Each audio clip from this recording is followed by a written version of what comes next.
Well, good afternoon. I think it's quite interesting, seeing as there will be a thread about the use of technology that Winfried and I were just trying to discover how to use the remote control. So it will all be very illuminating. Thank you very much for inviting me this afternoon. A very good friend of mine said a few weeks ago, does it feel a little bit like the gladiators going into the den in Rome to fight with the lions? I don't feel it's that case anymore, so I'm delighted to be here. And thank you very much for the invitation. Winfried just went through my resume, as our American colleagues say, the CV. I can summarize it really as having spent 35 years selling drink, cigarettes, and gambling. There's another thing I haven't done yet, but in the UK it's not quite legal. But I look forward to finishing my career in a most enjoyable manner. So far, I've enjoyed every minute of it. So I had a great time running Ladbrokes. So I do have a perspective, I think, from, let's say, not only the other side of the fence, but also a perspective now because I don't work for Ladbrokes. So I can sit back nicely, listen to all my good friends in racing talking about their issues and maybe just seeing the perspective in a slightly different way. So let's get on to our focus for today. Obviously, we had a marvellous day at Longchamp yesterday, and I thank you for that, and I'm sure we all enjoyed the race. And even our marvellous friends at the French managed to fix the weather. So thank you for that too. That was just marvellous. So let's get right into the meat of what we're talking about today. And really what I'd like to address is the point about recent history and what current trends might predict for the ongoing popularity and growth, of course, in interest of horse racing with its current and future customers. In fact, Bertrand said on Saturday night at our dinner that racing does deserve a better and greater interest. Dare I say, that isn't a God-given right. You have to work hard for that particular interest. So let's just move on. What do the trends say? I'm going to cover that for a while. And this will be balanced by my experience of quarter of a century with Ladbrokes and, of course, worldwide with Hilton Group. What do the last few years suggest to us? And bearing in mind, most importantly, what might we or could we do about it? So there we go. I took charge of Ladbrokes in the mid-1990s, which was a difficult time. I think this is my third economic depression and recession, so I shouldn't have any hair at all, but there again, we've been through three recessions now. But in the mid-1990s, the Ladbrokes business in the UK was typified by really only selling horse race betting and greyhound betting. We had a very tiny amount of football and a few other sports, but over 90% of our business was a shop-based, telephone-based business, selling purely horses and greyhounds, as we called it then. On the year that I took over at Ladbrokes, which was either a good or a bad thing, I'll leave you to decide, the UK government decided to launch the world's now most successful lottery run by Camelot. So it was a good year to take over. All of the analysts, in fact, strangely enough, I met one of them in the taxi queue leaving the track yesterday, so we managed to share a few woeful stories of the mid-1990s. So the analysts at that point were saying, you run a business that is narrow interest, your customers are too old, they're male, and before long they'll all die. So actually, we don't think you have a business anymore, and this lottery is going to come along and eat all of your business. So there was the particular issue, and hand in glove with that went the very same issue that if we, the betting industry, were to die before too long, then of course the racing industry and the greyhound industry would die along with it because its major revenue stream would be cut off. So they were the issues actually we jointly faced over 25 years ago. And of course our customer base at the time, as I say, was male, over 50, and from the relatively lower end of the socio-economic profiling. And the thought was that the lottery would come and, as they say, eat our lunch. So the issue was around all of this, and it was typified in other parts of the world as well. In fact, at the time we owned racetracks and OTBs in North America. So the issues were the same. And in fact, consumers both either side of the Atlantic were saying these type of things along the way, that the products were too complicated, that they weren't for them, they were don't have enough time to study them, I don't want to understand them, and in fact, I don't have the time to try and understand them, which is why this particular part in our history was very difficult. Now, in the US, and we've already heard that today, in many cases, we did at our tracks, at Golden Gate Fields and others, we put slot machines in and bussed people out from town to play, ostensibly actually, slot machines. Now, that was very successful in the short term, but dare I say it, in the medium term, it didn't stimulate a new customer base and it didn't stimulate new interest in horse racing. So these were the same type of issues faced, whether it be in America at that time where we had a big interest and indeed in the UK. Now, in the UK, what we actually did is we saw this as an opportunity because the lottery customer was younger, they were more affluent, they did say they wanted easier products. Now, we'll come back to later about balancing level playing fields, that much used term, but what we did as an industry, we galvanised, we launched lottery-style products. We embraced sports betting. These were the type of things they wanted. And in fact, Winfried touched upon this and his professor from Harvard when he was saying, look, at the end of the day, you've got to give them that old phrase, what they want, but you've got to do it very well, because if you don't do that, which is the theme of really what we're saying here today, you do face the issue of being passed by.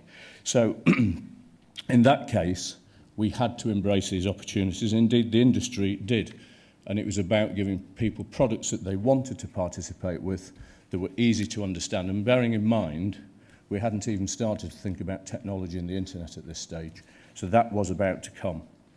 So the important part is doing that. And over the next 10 years, we embraced new products, new ways of doing it, easier ways of doing it, and of course, technology. But of course, you have to couple that. And again, you've all touched on that today. We held very successful economic debates with government about betting. And in tax was lowered in 2001 from a tax on turnover to a tax on, as Winfried quite rightly said, on what the customer actually loses. You know, managing stakes other than the takeout is, I think, an anathema these days. It's what people spend. And actually tax was changed to a tax on gross win, not turnover. And from that, it allowed new products to be developed, new items came in, and it became much easier, and in a sense, a much better perceived value for the consumer to be able to bet and play these games. So it put us into a position whereby we had a chance. And I think this starts to show that by an industry, it was really seen as very traditional and rather old-fashioned and rather backwards, and this be the betting industry. I don't put that accusation to racing, but maybe it could be true at that time. Then it showed that by embracing change, not ignoring it and saying it will go away, and launching products that are appropriate. So Winfried and I didn't swap notes prior to reading the Indian professor's slide, which he helped me there, because actually that's it in a nutshell. There's long words in there about what you do, and we all buy those and have those on our walls, but this is just quite simply, you have to get on with it, or it will pass you by.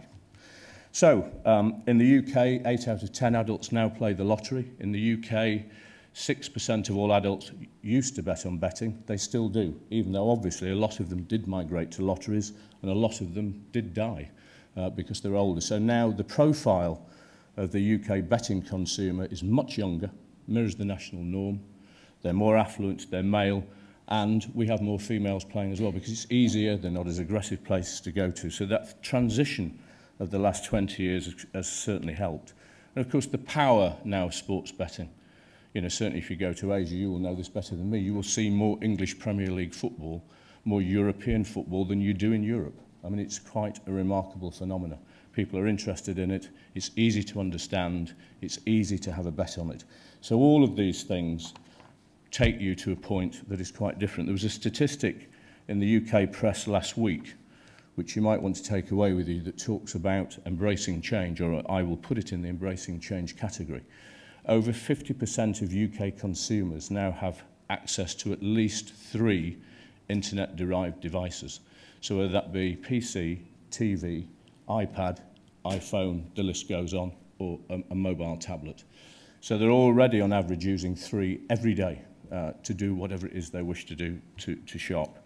So this whole point is about getting products that are easy to understand, that people want to play with a better perceived value. And of course, they have to be in touch with them, which is modern, and encapsulate that with technology, and there you have it. So at that time and through this journey, I would strongly argue, and I think the facts, as we said earlier, what do the stats say, what do the trends say, that the response of the betting industry to the National Lottery and technology against this and embracing a burgeoning sports market was very much putting in new products, and without doubt has had a beneficial effect on betting, of course, and indeed horse racing, in my experience. Now, that's only one market, and I know economic and geographic points are different, but it does show from fact rather than just emotion of where we are. And as we do move on now to 24 accessibility, and Winfried mentioned earlier, again, this is about definitely not the gladiator, but the poor person going into the arena. Dare I mention that fateful word, which I've had a lot to do with over the last 15 years, betting exchanges. Difficulty in the UK.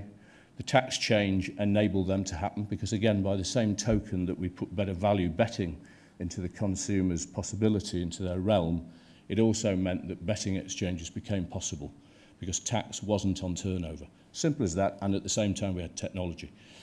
The one thing I do think the last 10 years do show you is that actually that change of people using technology, because you can't do it any other way, has actually helped increase, at least, the interest and participation in horse racing.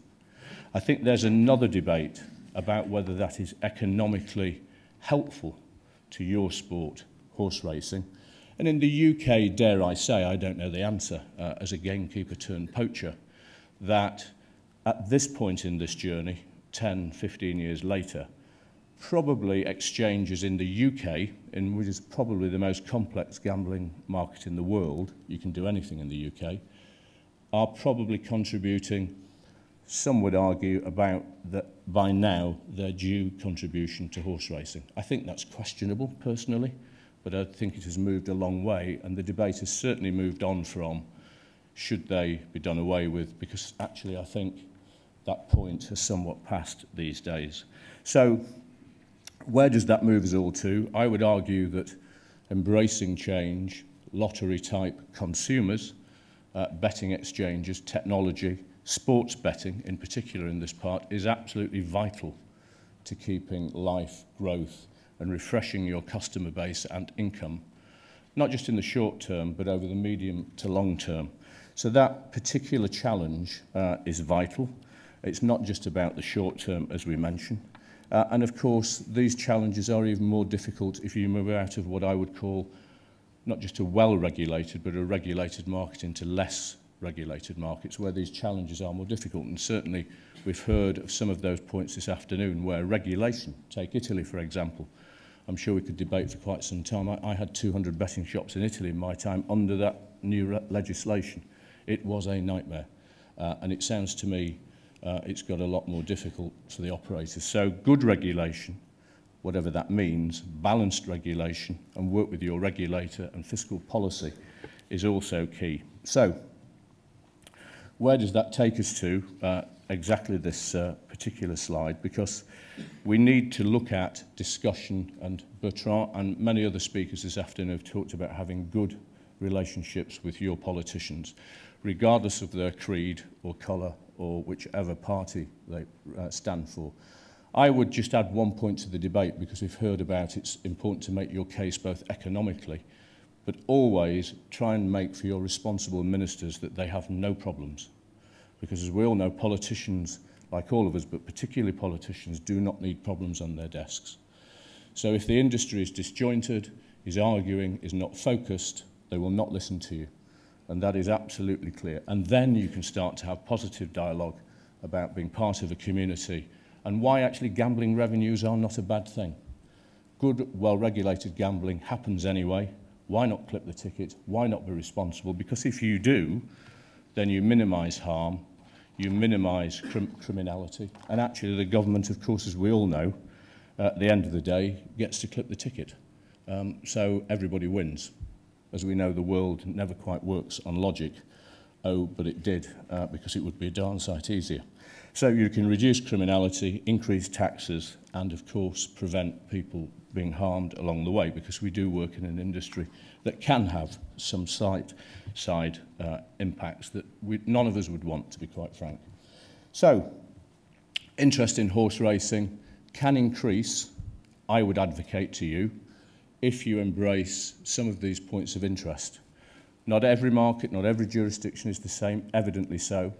Indeed, Winfried, as we all know, and the team in Hong Kong introduced soccer betting, football betting, some time ago.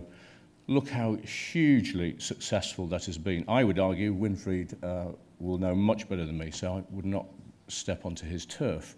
But that must have helped, again, refresh the customer base. They want to do it anyway. Personally, I'm sure, depending on how his regulators feel, it can't be long before in Hong Kong you do see betting on other sports, whether that be basketball, rugby, cricket, the list could go on. Because the demand is there, 24 hours a day. UK, it'll be the same, more, 3 devices at least connected to the web. If you don't offer it, I can promise you somewhere now, somebody else will. The days of closing your borders, just closing them, will no longer be sustainable. Therefore, work with your regulators, and fiscal policies, we've heard today from our friends in Italy and other countries, are absolutely critical. So, may I put it to you that you really do need to look at change and movement. The days of just closing borders, as good as it was in those days, are not sustainable anymore, because with its betting exchanges, technology, horrible betting business like the one I used to run, they are after your dollar, euro and pound. So I would advocate to you, think about it hard, work very, very positively with your government people, regulators and fiscal policy. It would be wrong of me to say that I can guarantee you success, because I still wouldn't be working for a living. I'd be selling this magical formula to everybody, and it will be different for all of you. But I think I can safely say that if you do embrace change, your business will be healthier, more competitive, and it will grow. Thank you.